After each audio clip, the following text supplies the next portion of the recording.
lonjakan kasus akibat kenaikan dari varian Delta. Namun tidak berarti kita semuanya kemudian terlena, karena kita melihat di negara-negara terutama di Eropa, kemudian juga bahkan di Amerika dan di RRT juga terjadi kenaikan dari kasus yang kemudian menyebabkan mereka harus terpaksa melakukan beberapa pengetatan kegiatan ekonomi atau kegiatan masyarakat, dan ini menimbulkan ketegangan dari sisi ekonomi maupun sosial, karena memang masyarakat seluruh dunia memasuki tahun kedua dengan COVID.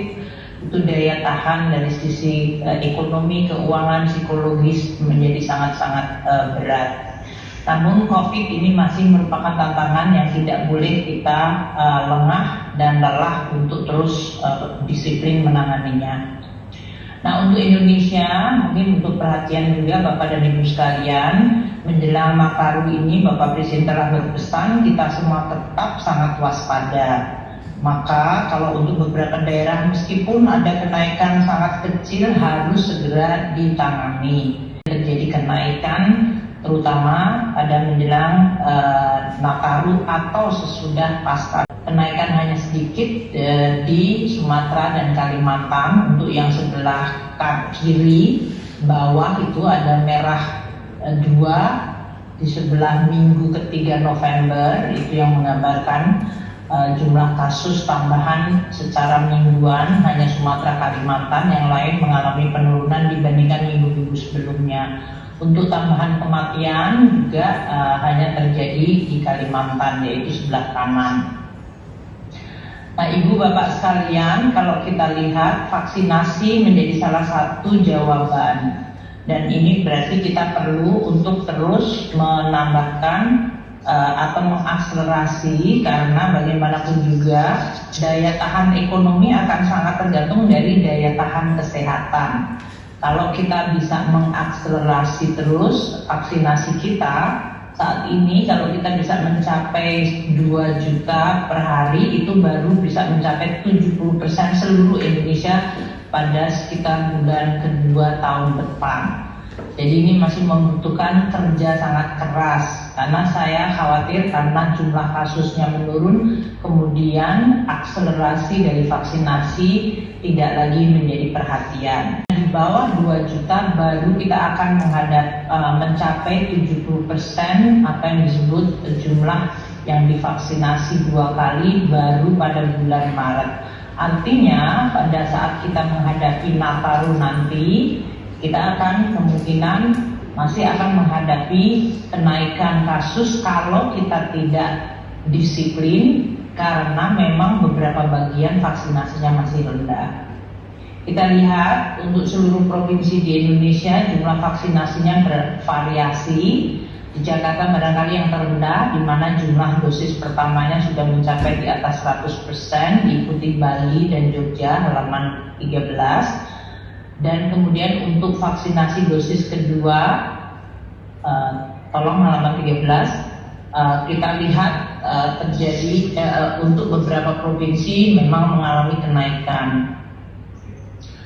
Kemudian apakah bisa ditayangkan? Mohon maaf ini Bapak, saya rasa mungkin teman-teman sedang melakukan 13 dulu. Nah, ini kita lihat. Jadi ini kepada seluruh provinsi di Indonesia yang sekarang ini jumlah vaksinasinya untuk dosis pertama, ini terutama untuk kelompok masyarakat yang berusia lanjut, agar diprioritaskan, karena ini akan menjadi salah satu titik masuknya kalau terjadi adanya kenaikan COVID, di mana mereka mungkin yang paling rentan untuk masuk rumah sakit dan menimbulkan beban bagi daerah maupun bagi nasional, maupun tentu saja merupakan suatu risiko atau ancaman kesehatan yang serius bagi keluarga. Jadi mohon untuk Bapak dan Ibu sekalian, pimpinan daerah, masalah vaksinasi ini jangan lengah, juga tetap ditingkatkan dan diakselerasi. Presiden telah meminta kepada Kapolri maupun Panglima TNI dan seluruh juga BKKBN untuk membantu pemerintah daerah di dalam mengakselerasi. Kita juga telah mengadakan vaksin, jadi harap vaksin itu juga segera disampaikan kepada publik, karena memang tujuannya adalah untuk melindungi masyarakat.